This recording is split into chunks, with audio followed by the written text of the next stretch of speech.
ममता के कोई गुंडे की मजाल नहीं है इस बार बंगाल के मतदाता को रोक पाए किसी की मजाल नहीं। সোমবার অমিত শাহ প্রথমে সভা করেন বীরভূমের বোলপুরে পল্লীমঙ্গল ক্লাবের মাঠে। এরপর বীরভূমেরই খয়রাসোলে আরেকটি জনসভা করেন তিনি। তারপর পশ্চিম বর্ধমানে একটি রোড শো এবং জনসভা করেন অমিত শাহ। ওই সভা থেকে অমিত শাহ বলেন, 23শে এপ্রিল ভোট, সব গুন্ডাদের আমি মাইকে বলে যাচ্ছি, ওই দিন ঘর থেকে বেরিও না, না হলে তোমাদের নিস্তার নেই। মমতার কোনো গুন্ডার সাহস নেই এবার বাংলার ভোটারদের ভোট দেওয়ায় আটকানোর। পশ্চিম বর্ধমানে 9টি আসনই বিজেপির ঝুলিতে চাই। বিজেপি ক্ষমতায় এলে 2016 থেকে 2026 সাল পর্যন্ত রাজ্যে যত অশান্তি হয়েছে সবকিছু তদন্ত করা হবে বলেও জানান তিনি।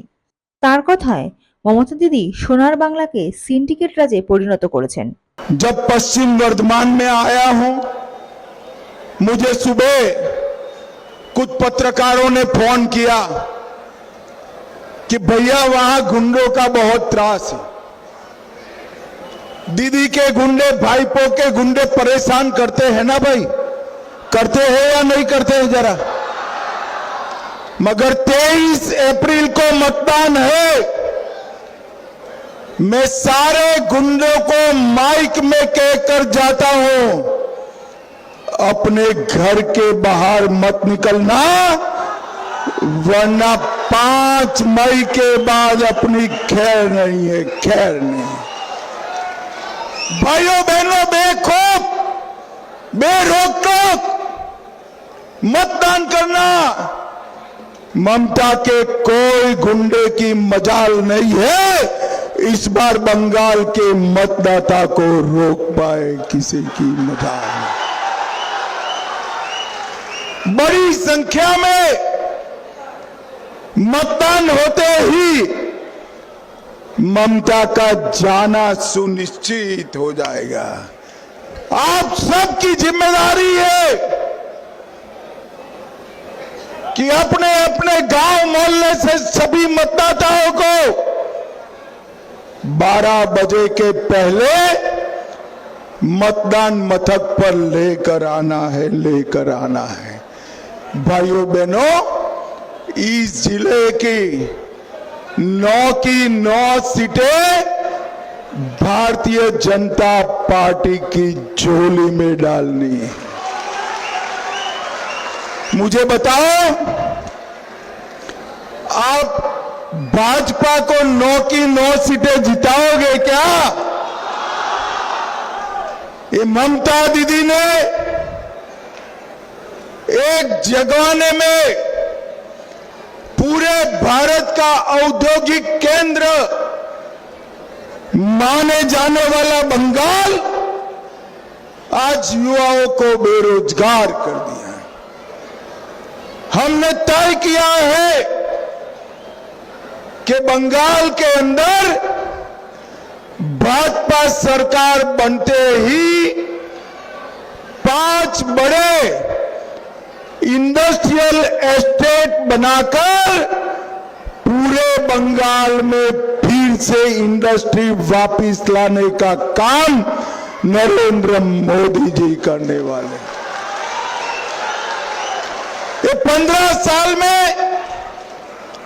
7,000 से ज्यादा कारखाने बंगाल के बाहर चले गए। ओडिशा में इंडस्ट्री आती है, असम में सेमीकंडक्टर का कारखाना लगता है, मगर बंगाल में जो है वो भी चले जाते हैं क्योंकि सभी लोग भाईपो की सिंडिकेट से डरे हुए हैं। भाइयों बहनों, सिंडिकेट हटानी है या नहीं हटानी है? जोर से बोलिए, हटानी है या नहीं हटानी? गरीब आदमी को बालू लेना है, सिंडिकेट को पैसा दो। ईंटा लेनी है, सिंडिकेट को पैसा दो।